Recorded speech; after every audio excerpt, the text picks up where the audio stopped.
అమరవీరుల త్యాగాలకు నివాళిగా Jaipur sub division police ఆధ్వర్యంలో మెగా రక్తదాన శిబిరం, ఓపెన్ హౌస్ కార్యక్రమానికి సిపి అంబర్కిషోర్ జూ ముఖ్య అతిథిగా హాజరై మంచిర్యాల డీసీపీ భాస్కర్ ఐపీఎస్తో కలిసి ప్రారంభించారు.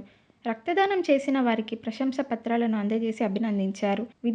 విద్యార్థులకు ప్రజారక్షణ, భద్రత సంబంధించిన పోలీస్ చట్టాల గురించి, పోలీస్ విధులపై షీటింగ్స్, భరోసా సెంటర్స్ గురించి, కమ్యూనికేషన్ సిస్టమ్ గురించి, ఫింగర్ ప్రింట్ డివైజ్ల వల్ల కలిగే ఉపయోగాల గురించి, BD team equipment, dog squad, road ప్రమాదాలు, speed laser gun, traffic rules, traffic నిబంధనలు, రోడ్డు నిబంధనల గురించి మరియు సైబర్ నేరాల గురించి, పోలీసులు ఉపయోగిస్తున్న సాంకేతికత గురించి, షీటింగ్, భరోసా, గంజాయి, ఇతర మత్తు పదార్థాలకు సంబంధించిన కిట్ తదితర స్టాల్స్ ఏర్పాటు చేసి సంబంధిత అధికారుల సిబ్బంది విద్యార్థులకు పూర్తి స్థాయిలో అవగాహన కల్పించారు. ఈ సందర్భంగా సిపి గారు మాట్లాడుతూ, విధి నిర్వహణలో ప్రాణత్యాగం చేసిన పోలీస్ అమరవీరుల త్యాగాలను సమాజం ఎప్పటికీ మరవదని, వారి జ్ఞాపకార్థం ప్రతి సంవత్సరం పోలీస్ ఫ్లాగ్ డే నిర్వహించడం జరుగుతుందని అన్నారు. స్నీఫర్ డాగ్స్ తమ ప్రతిభతో ఆకట్టుకోగా విద్యార్థులు ఆసక్తిగా వీక్షించారు. విద్యార్థుల్లో చట్టపరమైన అవగాహన పెంపు, పోలీస్ వ్యవస్థపై సానుకూల దృక్పథం కలిగించే లక్ష్యంతో కమిషనరేట్ పోలీస్ చేపట్టిన ఈ ఓపెన్ హౌస్ విద్యార్థులను ఉత్సాహపరిచింది. ఈ కార్యక్రమంలో Mancherial DCP Bhaskar IPS, Mancherial ACP R Prakash, Srirampur CI Venuchander, Chennur inspector Devender, Chennur rural CI Bansilal, మహిళా police station inspector K Naresh, Jaipur SI Sridhar, Srirampur SI Santosh, Lakshmi Prasanna, Srirampur Vishwashanti high school correspondent జక్కేన Ramesh, ఉపాధ్యాయులు రుక్సానా, కుమార్, పోలీస్ సిబ్బంది తదితరులు పాల్గొన్నారు.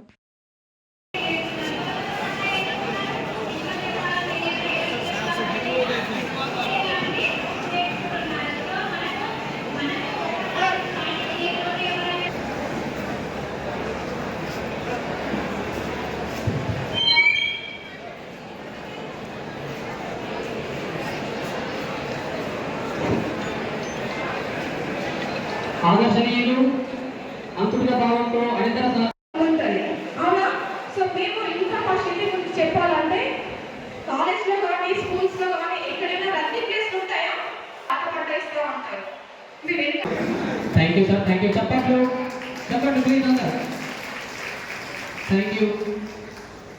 ఇప్పుడు నేను డీసీపీ గారికి సిఐ వేణు సార్ చెప్తున్నాను. Thank you sir, thank you very much. గౌరవనీయులు సిపి గారికి ఎస్ఐ గారు విద్యాస్థానం ఎస్ఐ లక్ష్మీ ప్రసన్న విద్యాస్థానం నిలవడం జరిగింది. మీరు వేదికపైకి వచ్చి బహుమానాలు స్వీకరించాలి. ప్రణవి మొదటి స్థానంలో.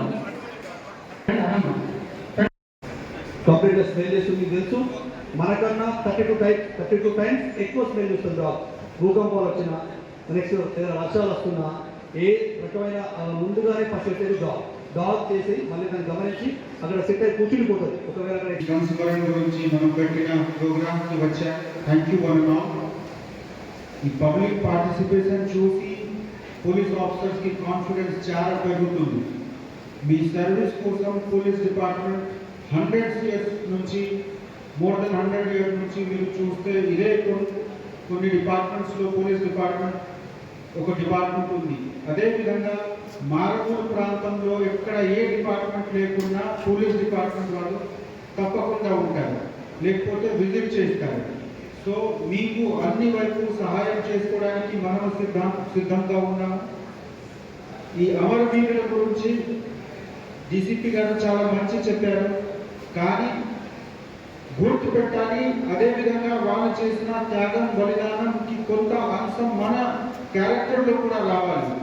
మనము కూడా సివిలియన్ ఉంటే, పోలీస్ ఆఫీసర్స్ ఉంటే, మన దేశం గురించి, మన రాష్ట్రం గురించి ఆలోచన చేసి త్యాగం చేసుకోవడానికి సిద్ధంగా ఉంటే మొత్తం రాష్ట్రానికి చాలా మంచి డెవలప్మెంట్ ఉంటుంది, సొసైటల్ హార్మనీ ఉంటుంది. అదేవిధంగా మన రాష్ట్రం మీద ఎప్పుడు కూడా దాడి జరిగిన వేరే కంట్రీ ద్వారా, వేరే ఎనిమికల్ ఫోర్సెస్ ద్వారా, అప్పుడు కూడా మనం అందరు కలిసి మన కంట్రీకి ప్రొటెక్ట్ చేయగలుగుతాం. మీ అందరికీ నా రిక్వెస్ట్ ఉంది, దయచేసి ఈ అందరి విషయంలో మీ ఫ్రెండ్స్ కూడా ఎవరు ఇక్కడ రాలేకపోయారు వాళ్ళకి కూడా షేర్ చేయండి. మీరు ఎక్కువ సంఖ్యలో పోలీస్ బలంలో కూడా జాయిన్ చేయండి. వేరే సెక్యూరిటీ ఫోర్సెస్లో కూడా మీరు జాయిన్ చేసి ఈ కంట్రీకి డెవలప్మెంట్లో మీరు కాంట్రిబ్యూట్ చేయండి. అమరవీరుల దినము అక్టోబర్ 21 జరుపుకుంటాం. మీ అందరికీ తెలుసు ఈ విషయంలో ఎందుకు జరుపుకుంటామనేది ఇక్కడ విద్యార్థులకు తెలవాల్సిన అవసరం ఉంది. 1959 అక్టోబర్ 21వ తారీఖు రోజు ఒక 10 మంది పోలీస్ అధికారులని కాశ్మీర్లో ఉన్న ఆక్సాయ్ చింగ్ చైనా బార్డర్లో ఉన్న ప్రాంతంలో చైనా యొక్క సైనికులు చంపివేయడం జరిగింది. ఆ రోజు చనిపోయిన దినం నుంచి మనము పోలీస్ అమరవీరుల సంస్మరణ వారోత్సవాలను జరుపుకుంటున్నాం. ఇప్పుడు మన భారతదేశంలో మనందరికీ తెలుసు సరిహద్దు యొక్క భద్రత సైనికులకు ఇచ్చిన అంతర్గత భద్రత అంటే మన దేశం లోపల ఉండే భద్రత, పౌరుల యొక్క ధనము, మానము, ప్రాణాలను రక్షించే బాధ్యత పోలీసులకు ఇచ్చినారు. కానీ 1959 అక్టోబర్ 21 రోజు పోలీసులే సరిహద్దుల్లో చనిపోవడం జరిగింది. అంటే మీకు డౌట్ రావాలి, అంతర్గత భద్రత పోలీసులకు ఇచ్చినప్పుడు బార్డర్లో పోలీసులకు ఏం పని అనేది. ఈ విషయంలో 1959లో మనకు స్వాతంత్రం వచ్చి అప్పుడే 10 సంవత్సరాలు అవుతుంది. సరిహద్దులో మంచి దారులు కానీ సైన్యం పోవడానికి ఉన్న ఫెసిలిటీస్ లేని పరిస్థితుల్లో అప్పుడు చైనా వాళ్ళు మన సరిహద్దు దాటి లోపలికి వస్తున్నారన్న సమాచారం మేరకు ఆర్మీని పంపించాలంటే, ఆర్మీ పోవాలంటే ఏమి ఉండాలి? పెద్ద పెద్ద ట్రక్స్, ట్యాంక్స్, ఒక ప్రోటోకాల్ ఉంటుంది ఆర్మీకి. ఇండియన్ సైనికులు బార్డర్లో పోవాలంటే వాళ్ళకు ప్రొటెక్షన్ పోస్ట్ ఏర్పాటు చేసుకుంటారు, అట్లా ఉంటుంది. ఆ సందర్భంలో ఆర్మీ ఇమీడియట్ రీచ్ కాలేని పరిస్థితుల్లో సెంట్రల్ రిజర్వ్ పోలీస్ వాళ్ళని పిలిచి మీరు బార్డర్లో గస్తీ చేయమని చెప్పడం జరిగింది. అప్పుడు పోలీసు వాళ్ళు ఏమీ అడగలేదు, చెప్పిన ఆర్డర్ ప్రకారం ఇమీడియట్లీ బార్డర్లకు వెళ్ళడం జరిగింది. అక్కడ వీరమరణం పొందింది. ఈ విషయంలో ఏ ప్రోటోకాల్ లేకుండా ఏ ఆపద వచ్చినా, అంతర్గతంగా భద్రతకు ఆపద వచ్చినా, జాతీయ భద్రతకు ఆపద వచ్చినా, పౌరులకు ఆపద వచ్చిన ముందుండి నిలబడే వాళ్ళు ఎవరంటే ఒక్క పోలీసు మాత్రమే. మంచిర్యాల శాసనసభ్యులు కొక్కిరాల ప్రేమ్సాగర్ రావు ఆరోగ్యంగా ఉండి ప్రజల్లోకి రావాలని కోరుకుంటూ సిసిసి నస్పూర్ పట్టణంలోని హనుమాన్ ఆలయం వద్ద నుండి గూడెం సత్యనారాయణ స్వామి ఆలయం వరకు కాంగ్రెస్ పార్టీ నాయకులు పాదయాత్ర చేశారు. సింగిల్ విండో డైరెక్టర్ దార్ని మధు, మాజీ యూత్ జిల్లా యువజన కాంగ్రెస్ అధ్యక్షుడు తాళ్ల సంపత్ రెడ్డితో పాటు మాజీ ఎంపీటీసీ వేల్పుల మమత రవీందర్, భూపతి శ్రీనివాస్, వార్డు అధ్యక్షుడు మారు మల్లయ్య, రవికిషన్, చిందం మల్లేష్, కొండ్ర లింగయ్య, వెంగళ సాగర్లు సిసిసి హనుమాన్ టెంపుల్లో పూజలు చేసి గూడెం సత్యనారాయణ ఆలయంకు పాదయాత్రగా వెళ్లారు. ముందుగా ఆంజనేయ స్వామి ఆలయంలో ఎమ్మెల్యే ప్రేమ్సాగర్ రావు పేరు మీద ప్రత్యేక అర్చనలు, పూజలు చేసిన అనంతరం పాదయాత్ర ప్రారంభించారు. ఈ సందర్భంగా వారు మాట్లాడుతూ మంచిర్యాల నియోజకవర్గ ఎమ్మెల్యే కొక్కిరాల ప్రేమ్సాగర్ రావు అనారోగ్యంతో ఆసుపత్రిలో ఉన్నారని, వారు త్వరగా కోలుకొని పూర్తి ఆరోగ్యవంతులుగా తిరిగి ప్రజాక్షేత్రంలోకి అడుగు పెట్టాలని ఆకాంక్షిస్తూ ఆ దేవుణ్ణి ప్రార్థిస్తూ గూడెం సత్యనారాయణ స్వామికి మొక్కుకున్నామన్నారు. ఈరోజు గౌరవ శాసనసభ్యులు కొక్కిరాల ప్రేమ్సాగర్ గారు కొంత అనారోగ్యానికి గురై ఆసుపత్రిలో ఉండడం వల్ల ఇక్కడ అభివృద్ధి వెనుకబడుతుందన్నటువంటి కొంతమంది దురాలోచన నేపథ్యంలో ఎమ్మెల్యే గారు త్వరగా కోలుకొని ప్రజాక్షేత్రంలో నడివిడి పూర్తిగా అభివృద్ధిలో ఇంకా పాలు పంచుకోవాలనే ఉద్దేశంతో మాజీ ఎంపీటీసీ భూపతి శ్రీని గారి ఆధ్వర్యంలో మేమంతా కూడా సిసిసి హనుమాన్ టెంపుల్ నుండి గూడెం సత్యనారాయణ టెంపుల్కి పాదయాత్రగా బయలుదేరి వెళ్తున్నాం. ఎమ్మెల్యే గారు త్వరగా ఆసుపత్రి నుంచి వెళ్ళి కోలుకొని మంచిర్యాలకు వచ్చి మంచిర్యాల ప్రతి కుటుంబంలో ఆనందం నింపే విధంగా అందరి ఆకాంక్షకు అనుగుణంగా అభివృద్ధి చేయాలని మనస్ఫూర్తిగా కోరుకుంటూ ఆ భగవంతుని ప్రార్థిస్తున్నామని తెలియజేస్తున్నాం.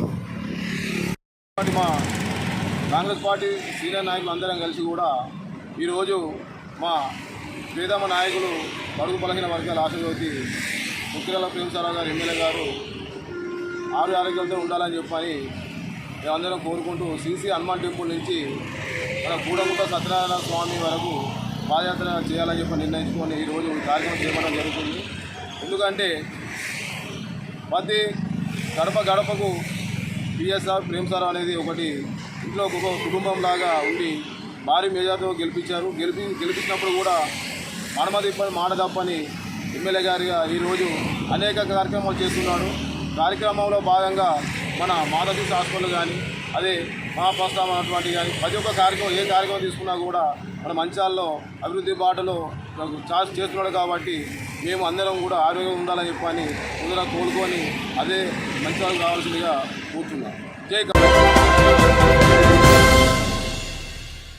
బీఆర్ఎస్వీ ఆధ్వర్యంలో విద్యార్థులు బుధవారం నస్పూర్లోని జిల్లా కలెక్టర్ కార్యాలయం ముట్టడించారు. పెండింగ్లో ఉన్న ఫీజు రియంబర్స్మెంట్ వెంటనే విడుదల చేయాలని డిమాండ్ చేస్తూ బీఆర్ఎస్వీ జిల్లా అధ్యక్షులు బడికల శ్రావణ్, బీఆర్ఎస్వీ నియోజకవర్గ అధ్యక్షులు దగ్గుల మధుకుమార్ ఆధ్వర్యంలో విద్యార్థులు కలెక్టరేట్ ముందు ధర్నా చేసి ముట్టడించారు. ఈ సందర్భంగా వారు మాట్లాడుతూ విద్యాశాఖకు మంత్రి లేకపోవడం వల్ల అనేక సమస్యలు విద్యారంగంలో నెలకొన్నాయని ఆరోపించారు. విద్యార్థులకు ఫీజు రియంబర్స్మెంట్ కాకపోవడం వల్ల పై చదువులకు వెళ్లడానికి విద్యార్థులు చాలా ఇబ్బందులు పడుతున్నారని తెలిపారు. కాంట్రాక్ట్ పనులు చేసిన మంత్రులకు బిల్లులు క్లియర్ చేస్తోందన్నారు. కానీ విద్యాసంస్థ యాజమాన్యాలకు మాత్రం ఫీజు రియంబర్స్మెంట్ బిల్లులు క్లియర్ చేయడం లేదనన్నారు. పెండింగ్లో ఉన్న ఫీజు బకాయిలు ప్రభుత్వం వెంటనే విడుదల చేసే వరకు బీఆర్ఎస్వీ పోరాడుతుందన్నారు. ఈ కార్యక్రమంలో బీఆర్ఎస్వీ నాయకులు మహమ్మద్ సాజిద్ చోటు, నక్క తిరుపతి, చెన్నూరు నియోజకవర్గం రాముడు లక్ష్మీకాంత్, గాజుల చంద్రకిరణ్, కాలువల సతీష్, గోనె రాజేందర్, దబ్బెటి సంతోష్, మాచర్ల మణి, కాంపెలి శ్రీకాంత్, గోపాల్, కొమ్ము శ్రీధర్, దేవనూరి రాజకుమార్, నస్పూరి శివ, అజయ్ పాల్గొన్నారు. ఈరోజు మంచిర్యాల జిల్లా కేంద్రంలోని స్థానిక నస్పూర్ పట్టణంలో మన నస్పూర్ పట్టణంలో ఉన్నటువంటి జిల్లా కలెక్టరేట్ ఆఫీసర్లు మన ఆఫీస్ ప్రాంతంలో ఈరోజు పెండింగ్ స్కాలర్షిప్లు ఏదైతే ఉందో దాని బకాయిలు చెల్లించడం కోసము కలెక్టర్ ఆఫీస్ ముందు ఎదురుగా బీఆర్ఎస్ ఆధ్వర్యంలో ఈరోజు ధర్నా చేయడం జరిగింది. ఈరోజు మన తెలంగాణ రాష్ట్రంలో ఆ రోజు ఏదైతే ముఖ్యమంత్రి అయిందో ఆయన అడ్డంగుల హామీలతోటి మన అన్ని ఏదో పథకాలు ఇస్తా అని చెప్పేసి హామీలతోటి అందడానికి ఎక్కిన రేవంత్ రెడ్డి గారు దయచేసి విద్యార్థుల పట్ల కూడా కొంచెం దయచేసి ఆలోచించండి. ఈరోజు పెండింగ్ 2.5 సంవత్సరాల నుంచి ఉన్నటువంటి పెండింగ్ బిల్లున్న స్కాలర్షిప్లను వెంటనే విడుదల చేసి విద్యార్థుల భవిష్యత్తుకు నాంది పలకాలని కోరుకుంటున్నాం. లేని పక్షంలో రానున్న రోజులలో బీఆర్ఎస్ ఆధ్వర్యంలో పెద్ద ఎత్తున మన ఆందోళన కార్యక్రమం చేస్తామని తెలియజేస్తున్నాం. రాష్ట్రంలో చదువుకునేటువంటి విద్యార్థులకు ఇలా అన్యాయం చేయాలని చూస్తున్నటువంటి కాంగ్రెస్ ప్రభుత్వాన్ని మా బీఆర్ఎస్వీ పక్షాన మేము ఒకటి హెచ్చరిస్తూ ఉన్నాం. మీరు ఏదైతే 2.5 సంవత్సరాల కాలంగా ఆపినటువంటి ఫీజు రియంబర్స్మెంట్ స్కాలర్షిప్ నిధులు ఇవ్వకపోవడం వల్ల ఈ తెలంగాణ ప్రాంతంలో ఉన్నటువంటి విద్యార్థి లోకం అంతా కూడా ఇలా చదువుకు దూరం అయ్యేటువంటి పరిస్థితి ఇలా ఈ తెలంగాణ రాష్ట్రంలో కనబడుతూ ఉన్నది. గత ప్రభుత్వంలో విద్యార్థులు మేము ఉన్నతమైనటువంటి చదువులు చదువుకోవాలి, మా భవిష్యత్తు కూడా బంగారు భవిష్యత్తు కావాలని చెప్పి ఆ రోజు కలలు కానీ పోటీ పడి చదువుకున్నటువంటి విద్యార్థులు ఇలా చదువుకు దూరమై ఇలా మాకు ఈ చదువులు వద్దు నాయన మేము ప్రైవేట్ కొలువులు చేసుకుంటామని చెప్పి ఇలా ఉద్యోగాలు వెతుక్కునేటువంటి పరిస్థితి ఇలా ఈ తెలంగాణ రాష్ట్రంలో కనబడుతూ ఉన్నది. దీనికి కారణం ఇక్కడ ఉన్నటువంటి ముఖ్యమంత్రి రేవంత్ రెడ్డి అనే చిట్టినాయుడు ఇలా విద్యార్థుల గోస నీకు తెలియట్లేదు, కేవలం ధనార్జనేయంగా భూములన్నీ సెటిల్మెంట్లు చేసుకొని తెలంగాణ రాష్ట్రాన్ని మొత్తం ఇలా చీకటిమయం చేయడానికి మీరు ఏదైతే కుట్రలు చేస్తూ ఉన్నారో మీ కుట్రలన్నింటి కూడా బీఆర్ఎస్ పార్టీ బీఆర్ఎస్ విద్యార్థి విభాగం తిప్పి కొడుతుందని చెప్పి కూడా ఈ సందర్భంగా మీకు హెచ్చరిస్తూ మీరు ఈ 2.5 సంవత్సరాల కాలంగా ఆపినటువంటి ఫీజు రియంబర్స్మెంట్ స్కాలర్షిప్లు వెంటనే మంజూరు కనుక చేయకపోతే బీఆర్ఎస్ విద్యార్థి విభాగం ఆధ్వర్యంలో రాబోయే రోజులలో మా బీఆర్ఎస్వీ రాష్ట్ర అధ్యక్షులు అన్న గెల్లు శ్రీనివాస్ యాదవ్ గారు, మా వర్కింగ్ ప్రెసిడెంట్ కేటీఆర్ గారు, మంచిర్యాల జిల్లా బీఆర్ఎస్ పార్టీ అధ్యక్షులు బాల్కా సుమన్ గారి నేతృత్వంలో రాబోయే రోజులలో తెలంగాణ ప్రాంతాన్ని విద్యార్థి లోకం అంతా కూడా కలిసి అగ్నిగుండంగా మారుస్తాయని చెప్పి కూడా ఈ సందర్భంగా హెచ్చరిస్తా ఉన్నాం.